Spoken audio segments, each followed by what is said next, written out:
Eu sou a videira verdadeira e meu pai é o lavrador. Toda vara em mim que não dá fruto, atira e limpa. Toda aquela que dá fruto, para que dê mais fruto. Uau, vou ler de novo. Eu sou a videira verdadeira e meu pai é o lavrador. Toda vara em mim que não dá fruto, atira e limpa toda aquela que dá fruto, para que dê mais fruto. Amém? Essa é uma questão interessante, porque a gente tem que começar a aprender que o Pai educa. Por isso que a gente sempre fala aqui no ministério, para quem começa a congregar conosco, e a gente ensina a oração do perdão, sempre começar com o Pai. Por que sempre começar com o Pai, pastor? Porque o pai é o problema. Mas o pai é o problema. Ou o pai saiu de casa muito cedo, ou o pai foi permissivo demais, ou o pai educou demais. O pai nunca consegue acertar o meio do caminho. O pai sempre é o cara que erra. Porque o pai é o cara que está lá na rua apanhando. O pai é o cara que tenta fazer o melhor possível. E cada um reage de um jeito. E todo filho espera muito mais do pai que da mãe. A gente tem que começar a ser realista. É o que eu falo sempre para as pessoas, a gente tem que começar a sair do jardim da infância. E a gente tem que aceitar que o mundo é um lugar onde a gente vai ter sofrimento sempre. Por que vai ter sofrimento sempre? Porque a gente acha que tudo é sofrimento.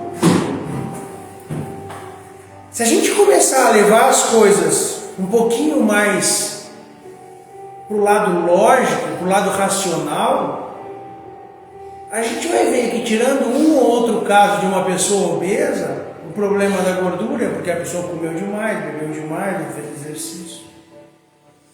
Que, tirando um ou outro caso de fatalidade, a gente não tem como explicar, nós estamos no lugar onde a gente está pelas escolhas que a gente fez. Seja na carreira, seja na família, seja na espiritualidade.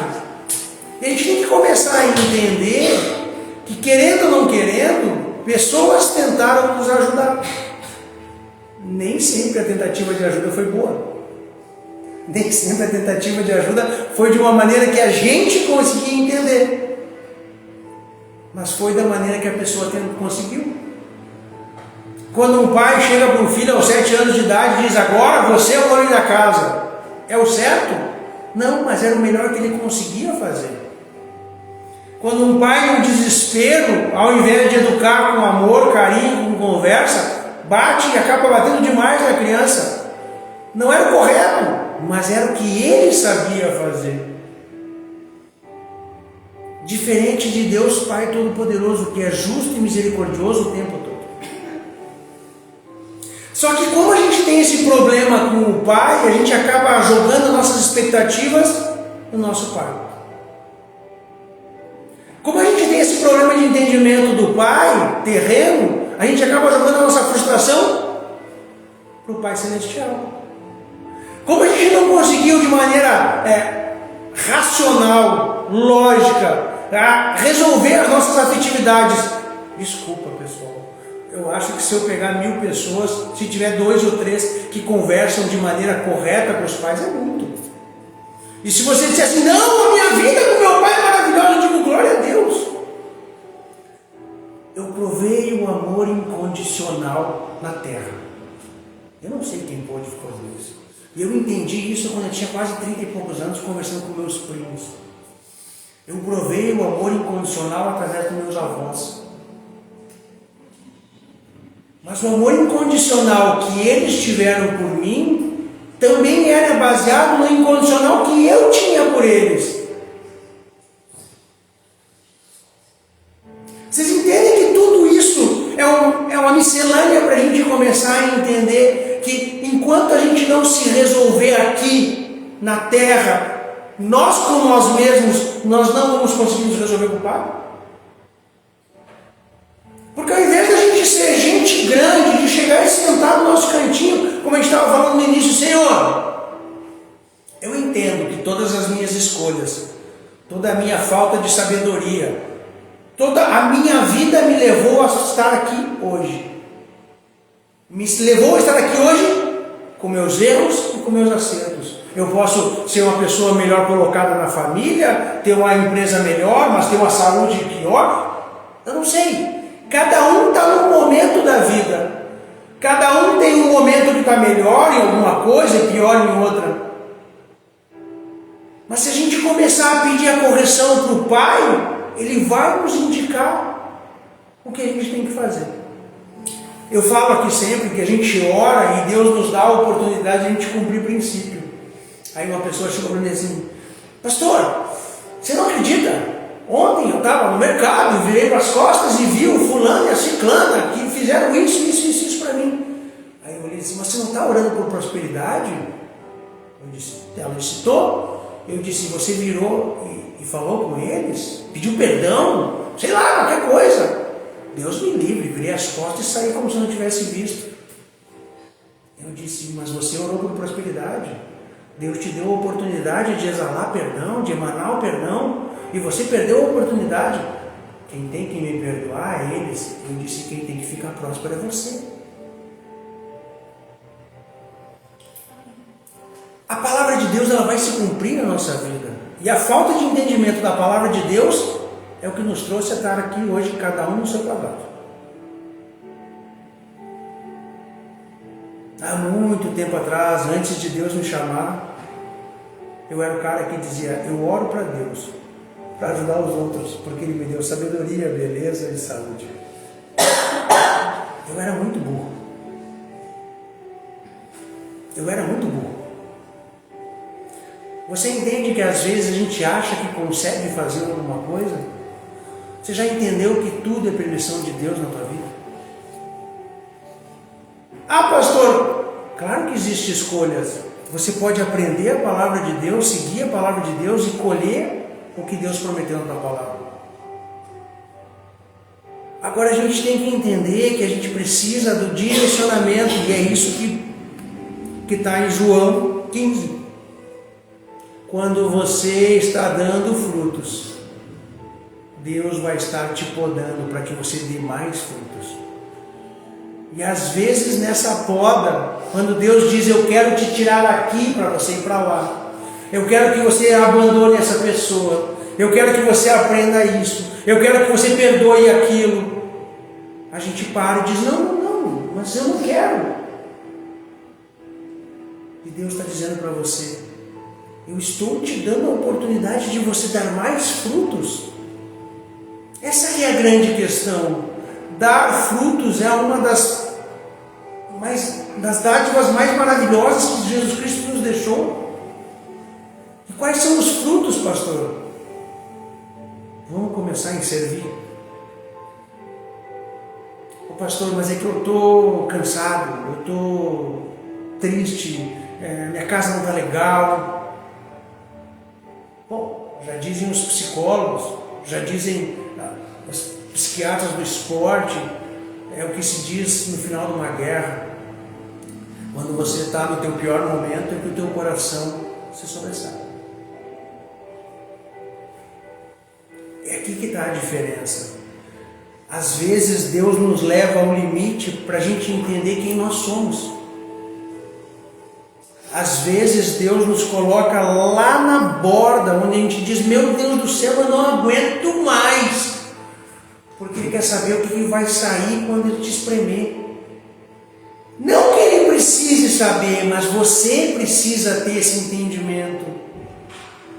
Porque às vezes a gente não consegue olhar para nós mesmos com aqueles olhos críticos de dizer: opa, eu sou assim.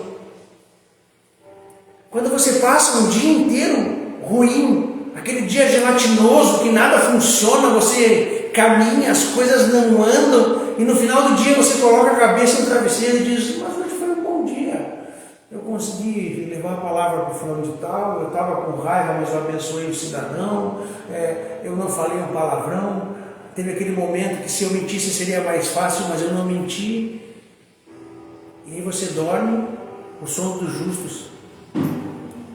Você levanta no outro dia renovado, Mas não adianta falar isso com quem é do mundo, não adianta falar isso com quem não tem o Espírito Santo, não adianta falar isso com quem não está buscando o reino dos céus, porque para eles é perda de tempo. Mas para quem é filho de Deus, escolhido, remido pelo sangue do Cordeiro, é aqui que a gente vai mostrar quem a gente é. Naquele momento que você olha para frente e diz, mas não tem mais sentido nenhum eu estar aqui. Não tem motivo nenhum de eu ser bom para essa pessoa. Não tem motivo nenhum de eu continuar trilhando esse caminho, Pai. E ele diz, mas fui eu que escolhi o caminho para ti, continua. Fui eu que te coloquei aqui, segue o caminho. Vai fazendo. Não cansem de ser bons, porque um dia nós vamos colher. Essa que é a diferença. A diferença é que nós, filhos de Deus, a gente tem diversas oportunidades de trocar a bênção do Senhor por uma migalha da terra. Quantas vezes eu recebi propostas aqui? Como assim propostas, pastor? Ué, crescer, né? Mas desde que eu me desviasse, desde que a palavra fosse diferente. Olha, pastor, a gente pode te ajudar, mas assim, né? Tem que aliviar. Eu recebo, você recebe essa tentação todos os dias. E a escolha é pessoal, porque colheita é pessoal. Você tem que se posicionar em Deus e dizer, Senhor, Tu é acima de tudo. E se Ele é acima de tudo, o que Ele pediu é o mínimo para nós. E quando a correção vier, ao invés da gente chorar, ao invés da gente colocar o joelho e falar, por quê? A gente pergunta, o que eu preciso aprender, Senhor?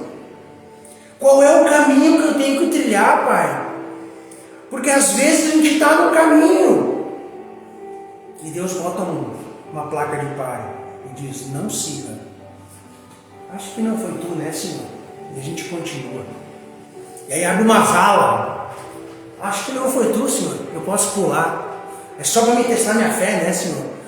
Vem um anjo. Vem uma mula. Irmão, não segue por aqui. Não, isso é coisa...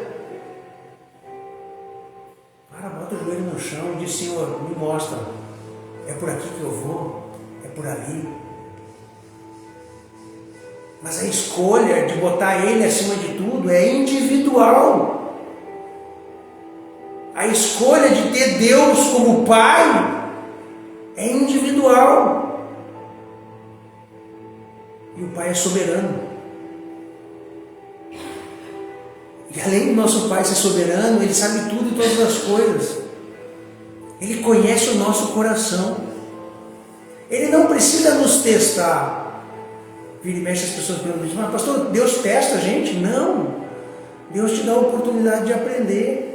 Deus te dá a oportunidade de tu ver quem é tu.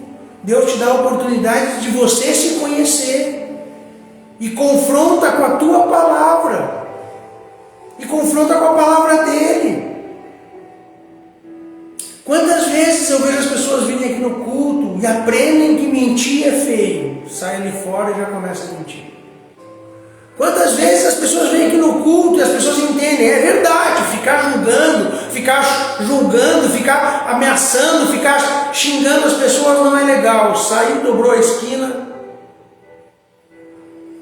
Estava pregando para os meninos semana passada, terminei de pregar e disse, pastor, sabe que é lindo, né? O senhor prega aqui, todo mundo, glória a Deus, o senhor sai daqui e volta tudo na mesma coisa, né? Eu disse, irmão, não preciso sair.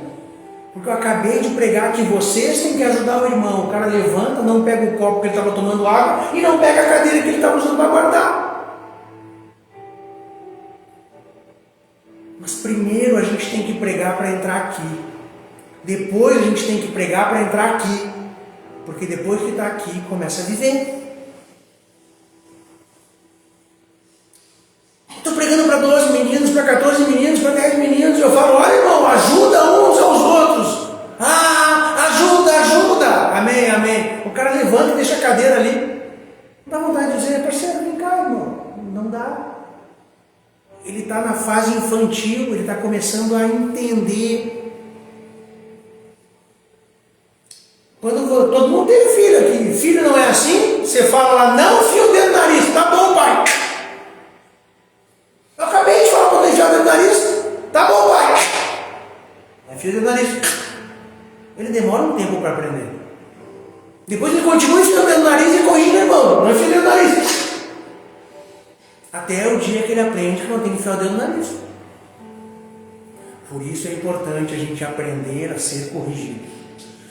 Pastor, então quer dizer... Ei, aqui que vale toda aquela diferença que eu falo tanto para vocês, de ter a conexão com o Espírito Santo de Deus. Aqui que eu falo para vocês sobre ter a conexão com o Pai, para a gente entender quando é Ele e quando é o mundo.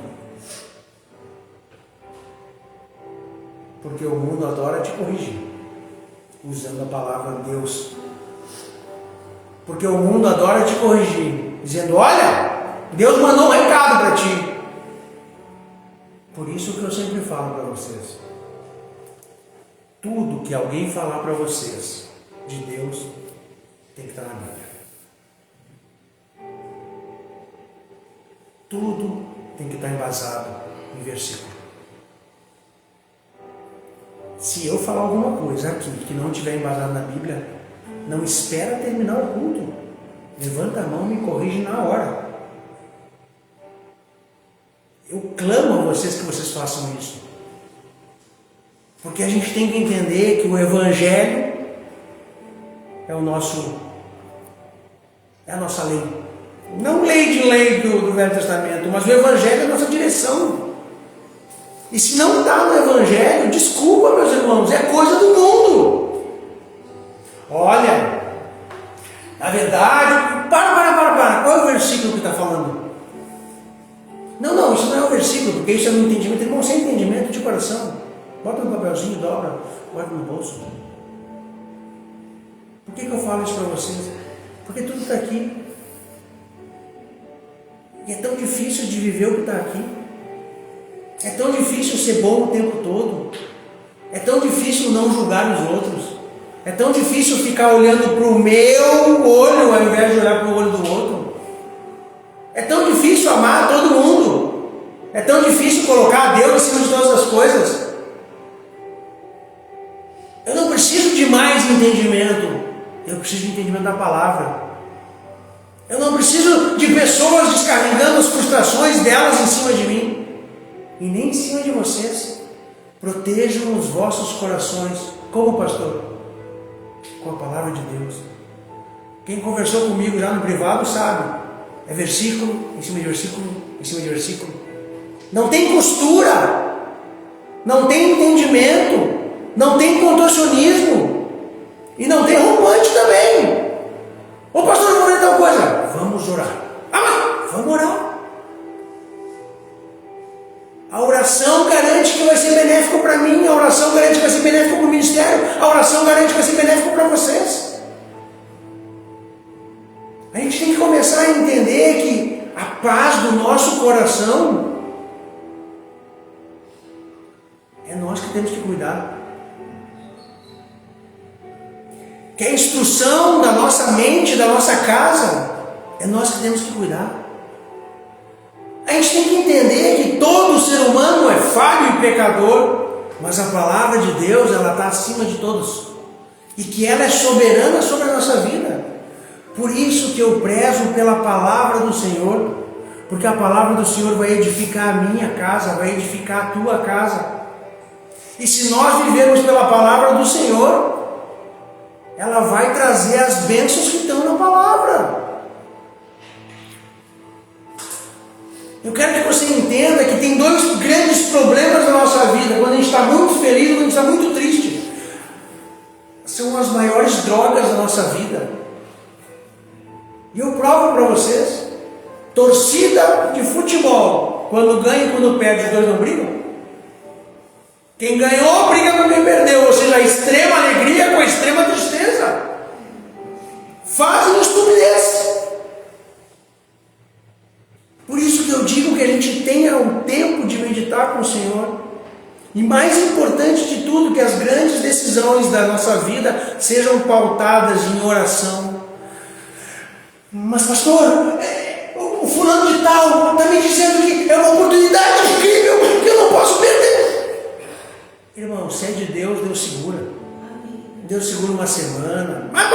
Irmão, se é de Deus, Deus segura, Deus guarda, Deus tranca. E se não é de Deus, Deus leva. A gente tem que colocar, a gente tem que ter esse mecanismo de defesa, de caminhar com o Senhor. E para caminhar com o Senhor, a gente tem que colocar as decisões na mão dele. Mas aqui que está a grande diferença. A gente coloca a decisão na mão do Senhor. A gente pede a direção. A gente confirma 3 ou 4 vezes. E quando a gente diz, está bom, Senhor, é por aqui que eu vou trilhar, levanta e trilha. Não fica olhando para trás. Não fica pensando, mas era legal. Irmão, tu não confirmou, tu não conversou, tu não pediu. Se é de Deus, segue. Até quando, pastor? Até ele mandar parar. Ele disse para Noé, faz uma arca, fez a arca. Entra na arca, ele entrou na arca, agora pode sair. Existe momento para a gente trabalhar, existe momento para a gente entrar na arca, existe momento para a gente voltar para desfrutar. Há um momento certo para todas as coisas. Só que nós temos que aprender a conversar, confiar e seguir o caminho. A gente tem que aprender a colocar o nosso coração no Pai. E mesmo quando começa a balançar, sentar e lembrar, não foi o Pai que mandou, está com Ele.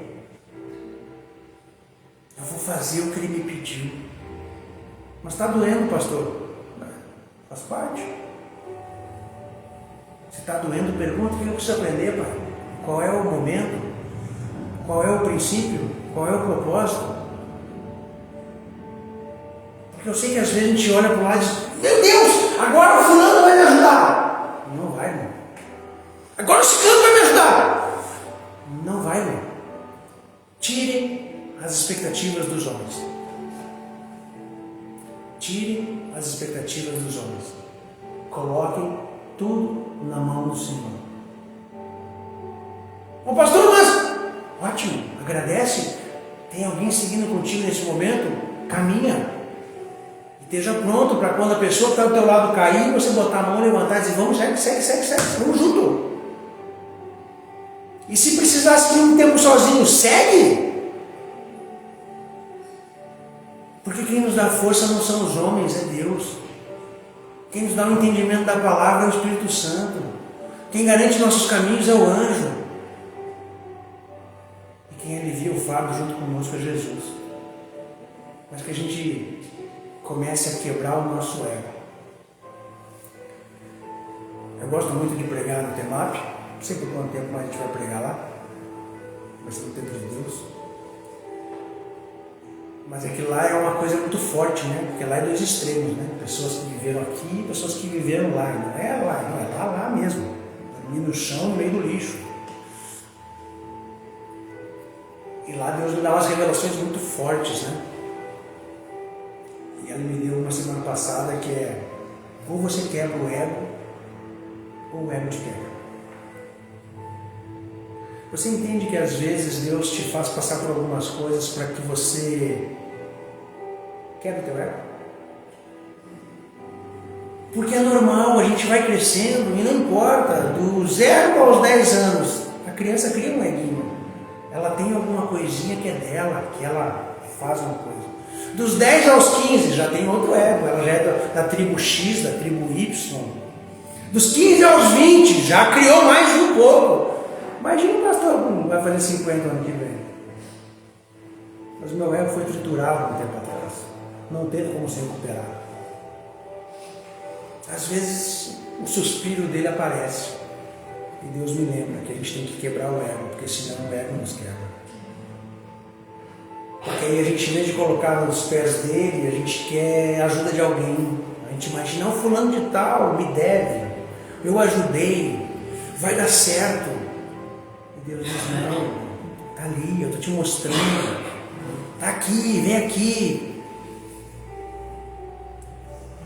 E a gente tem que começar a entender que nós vivemos da fé. Então olha só, se a gente não consegue aceitar a correção, a gente fica fixo no erro.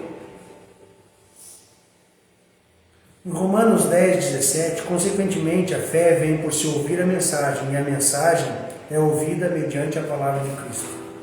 Em 2 Coríntios 5, 7 diz, porque vivemos por fé e não pelo que vemos. O que você está enxergando para esse ano? O que você está conversando com o Senhor, que o Senhor está colocando no teu coração? Antes do primeiro louvor, nós estávamos conversando sobre tirar um momento para falar com o Espírito Santo de Deus. E eu sempre falo, é de noite mesmo. Às vezes Deus te acorda às 2h55. E aí você vai para a sala, faz um chá, pega umas bolachinhas, doce de preferência, né? Liga uma luz calma. Mas não bota louvor. Não bota pregação. Fica ali, tomando chá. Talvez você vai pegar ali, vai ler um salmo, um provérbio, alguma coisa que Deus vai tocar no teu coração, mas fica ali. Deixa Deus conversar com você. Deixa Deus inspirar tuas próprias ações. Deixa Deus te mostrar o caminho. Porque uma das coisas que eu vi no mundo, e eu vi exatamente igual nos evangélicos, é a falta de disciplina em se respeitar. Parece que as pessoas têm um medo tremendo de ficar no silêncio. Elas têm que dormir com fone de ouvido, elas precisam dormir com televisão. Eu era assim, eu dormia com televisão. A pessoa tem que beber, tem que acordar, e tem que correr com o fone, e tem que fazer academia com som alto, porque parece que não pode escutar o que vem do Pai. Porque quando você está no silêncio, o Espírito Santo chega do teu lado e começa, e aí? Vamos mudar essa vida? Quem sabe a gente sai de lá? Você começa a sentir uma coisa ruim com aquele grupo, com aquele lugar que você frequenta. Você começa a ficar meio chateado com algumas coisas que você faz. Você começa a... Todas as vezes que eu estou bravo, eu como demais. Depois que eu como demais, eu fico cansado. E aí quando eu estou cansado, eu desconto em cima de alguém. É o Espírito Santo ministrando na tua vida, dizendo, olha, vamos quebrar esses gatilhos. Vamos quebrar esses padrões. Porque você está o dia inteiro falando com o Senhor, Senhor, eu não quero mais que na minha casa tenha briga. E aí, Deus, mas tu não para de falar palavrão lá dentro. Aí você diz, Senhor, na minha empresa eu gostaria que reinasse a paz. Mas quando você chega, você não é capaz de dar um bom dia, uma boa tarde, levar um docinho, fazer um agrado para o pessoal. Você entende que você pede, Deus te dá a resposta e você bota o som mais alto. Tipo, eu não quero escutar. Eu quero que se resolva, mas não quero a correção. Então veja bem, quando a gente começa a ter fé, e fé é acreditar que a gente vai receber o que a gente não está vivendo, Deus começa a te dar a oportunidade de você trilhar o caminho. É nisso que eu vou insistir até o final da vida, ou até o Espírito Santo me dar um novo entendimento muito maior. De nada adianta você orar, se na hora de cumprir o princípio você não cumpre. De nada adianta você clamar, interceder, profetizar na tua vida, se Deus diz agora que precisa resolver isso e você não resolve. Quantos evangélicos eu conheço de 10, de 15, de 30 anos de casa, de joelho dobrado no chão, de calo, de choro. Só que eles clamam e não são capazes de ir ali fora buscar as coisas. Como assim, pastor? Não adianta você ficar 2, 3 horas por semana ou por dia dentro de uma igreja. Não adianta você ir de igreja em igreja. Não adianta você ficar escutando 10 horas por dia louvor e pregação. Se quando você desliga o evangelho, você é outra pessoa. Aqui, esse momento é o momento que Deus está falando contigo. no teu secreto, no teu sozinho, no teu momento de intimidade com o Pai, na tua leitura da palavra, Ele vai destacar os pontos que você precisa melhorar. Mas a diferença da tua vida vai ser quando você começar a viver o Evangelho. A diferença da tua vida é quando você tirar daqui e colocar lá fora. A diferença da tua vida vai ser quando você parar de viver o Evangelho aqui dentro e transportar ele para a tua vida às 24 horas do dia. Pastor, tu ora quantas horas por dia? Ele disse 24. Ah, tu fica de joelho 24 horas por dia? Não, eu tento viver o Evangelho 24 horas por dia. Isso é uma oração. Não responder o mal com o mal. Proteger o meu coração. Estar conversando com o Pai quando eu estou caminhando, treinando, dirigindo. Estar tentando levar uma palavra de Evangelho para as pessoas à minha volta. Viver o Evangelho 24 horas por dia vai fazer a diferença na tua vida. E tem dias que tu vai acabar a semana dizendo, meu Deus do céu, parece que eu fui triturado. E essa semana foi uma semana boa, porque aí o teu ego está sendo quebrado. Você entende a diferença de você colocar o teu ego no lugar dele? A diferença da tua vida é você nutrir o espírito ou nutrir a carne. Por isso que é importante a oração, por isso que é importante o jejum, por isso que é importante a palavra, por isso que é importante a profetizar na tua vida, por isso que é importante interceder. Pastor, profetizar na tua vida. Você entra na tua vida e agradece pelas coisas boas, mesmo as que não aconteceram ainda. Mas como assim, pastor? Porque vivemos por fé e não pelo que vemos. Você entende a diferença de quando você fala, o meu filho, o teu filho o quê? É uma bênção de pessoa. É um menino que trabalha para Deus. Dá orgulho para os pais. Você entende a diferença? Poxa, no Rio Grande do Sul tem aquele velho ditado, cuidado com o nome que tu dá para o cachorro, porque ele vai ser o nome. Por que nós não fazemos isso com a nossa vida? Por que nós continuamos colocando tijolos, pontes, amarras?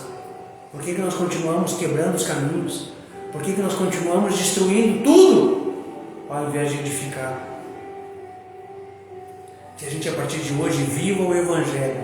O que é o Evangelho? Boas novas. Bom dia, como é que está a tua segunda? Excelente, e a sua? Ah, sabe, eu queria te contar uma coisa. Minha segunda começa. Não, irmão. É sério que tu vai profetizar contra? Todo mundo tem dia ruim. Agora você imagina, por causa de um dia ruim, você colocar aquela pessoa como para sempre sendo. Porque se você começa a profetizar em cima dela, ela vai acabar virando.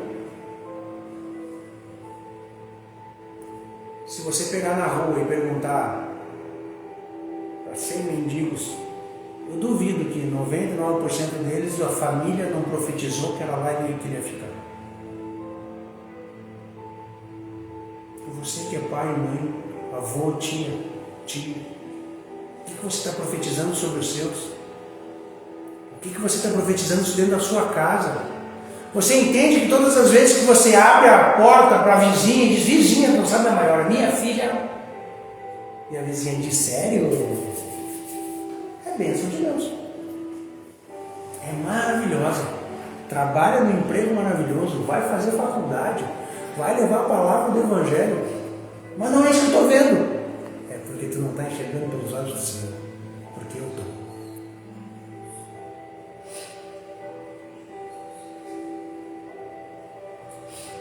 Ô pastor, mas isso é mentalismo? Não. Porque vivemos por fé e não pelo que vemos. A nossa boca pode ser bênção ou pode ser maldição. Mas não pode ser as duas coisas. O que você vai começar a fazer a partir de hoje? E para fechar, vamos lembrar de Filipenses 4, 6 a 7. Não andem ansiosos por coisa alguma, mas em tudo, pela oração e súplicas, e com ação de graças apresentem seus pedidos a Deus. E a paz de Deus, que excede todo entendimento, guardará o coração e a mente de vocês em Cristo Jesus. Para muitas pessoas esse abril foi um mês bem pesado, seja economicamente, seja politicamente, mas a gente sabe que esse mês foi um mês turbulento. Teve Páscoa no meio do caminho, já tem feriado de novo, a gente sabe que para empresários, a gente sabe que o Brasil está meio turbulento, mas para os filhos de Deus não existe turbulência. Tudo que acontece na nossa vida é permissão do Pai. Será que a gente não está hoje aqui porque a gente achava que ia estar? Será que a gente não foi influenciado pelas pessoas que a gente anda, que ficaram dizendo, olha, esse mês não vai dar? Será que ao invés de a gente levantar de manhã cedo e ter 15 minutos com o Pai, orar e dizer, Senhor, está nas tuas mãos, eu sei que está resolvido, a gente não escutou o jornal dizendo um mês ruim para o Brasil, a economia está despencando?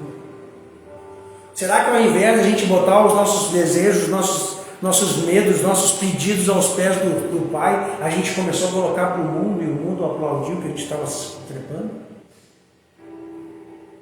Nós vivemos pela fé, irmão. Nós vivemos pela fé, irmã.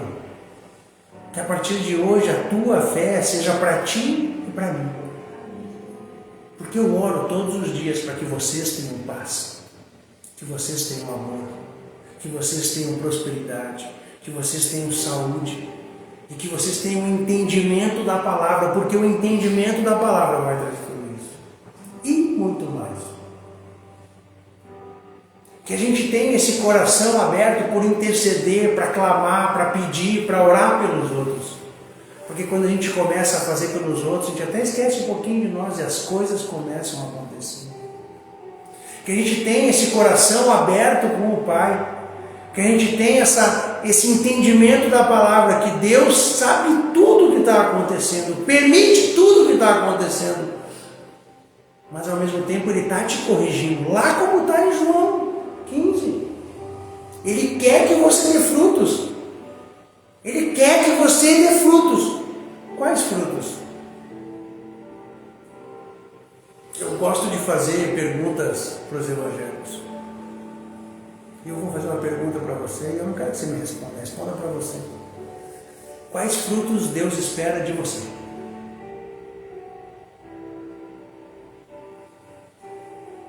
Ecoou aquele branco e vazio, né? Porque é uma pergunta que você nunca pensou. Quando alguém diz para mim, pastor, vamos fazer tal coisa, eu digo, não vou, irmão. Mas não é meu chamado. Eu sei o meu chamado. Eu já conversei com ele. Eu já disse, eu sei, é duro, eu vou apanhar, nós estamos juntos. Eu pergunto para você, qual é o teu chamado com o Senhor? Eu senti o pranto do coração de vocês. Porque tem muita gente que está atrás de um chamado que não é seu, porque escutou na boca de alguém. Ah, você vai ser. Não, vai lá e confirma com o Pai. Senhor, é para mim fazer missão? É para mim ser pastora? É para mim ser levita? É para mim ser provedor? O que eu faço, Pai? Nós somos o corpo de Cristo. Nós somos o corpo de Cristo. E a primeira coisa que Deus colocou no meu coração para levar para fora, externo, é que exista paz entre os filhos de Deus. A igreja católica acha que é dono da verdade, o evangélico tal acha que é dono da verdade, o fulano de tal acha que é dono da verdade. Na verdade, a verdade está aqui. E ninguém compreende ela por inteiro. Mas enquanto eles brigam, eles afastam os filhos que querem vir. Você imagina o mundo olhando para nós e nós se degladiando para saber quem era o certo. Não é assim que funciona. O reino dos céus é dos pacificadores. E aqui nasceu uma semente de paz. Só que o reino dos céus Isso é uma das coisas que Deus está colocando muito no meu coração, é das pessoas que ajudam o órfão e a viúva. E enquanto os evangélicos brigam, o órfão e a viúva ficam sem comida, ficam sem assistência. Porque lá estão brigando para saber quem é o melhor, quem é o mais bonito, quem é o mais bambambam, quem é o que sabe mais CPF. E o órfão e a viúva estão ficando sem comida. E pior, os filhos de Deus estão olhando para nós dizendo: não, isso eu não quero, isso eu já tenho muito. Eu não vou ter mais um peso. Claro, porque eles acham que é um peso. Onde existem facções, desculpa, são facções querendo se apropriar do nome do Pai. A gente tem que entender, a gente tem que ter no coração que mesmo os apóstolos, Paulo e Pedro, discordavam, mas conversavam com educação. Está lá em Atos, Paulo e Pedro têm uma conversa. E cada um deles decide, inspirado por Deus, a fazer a obra para uma tribo. Pedro vai pegar os judeus e Paulo vai pegar os incircuncisos. Você entende como nós temos trabalho? Cada um tem o seu trabalho. Que hoje a gente levante daqui e leve o Evangelho para fora. E que Deus Pai Todo-Poderoso envie o Espírito Santo de Deus para cada um de vocês.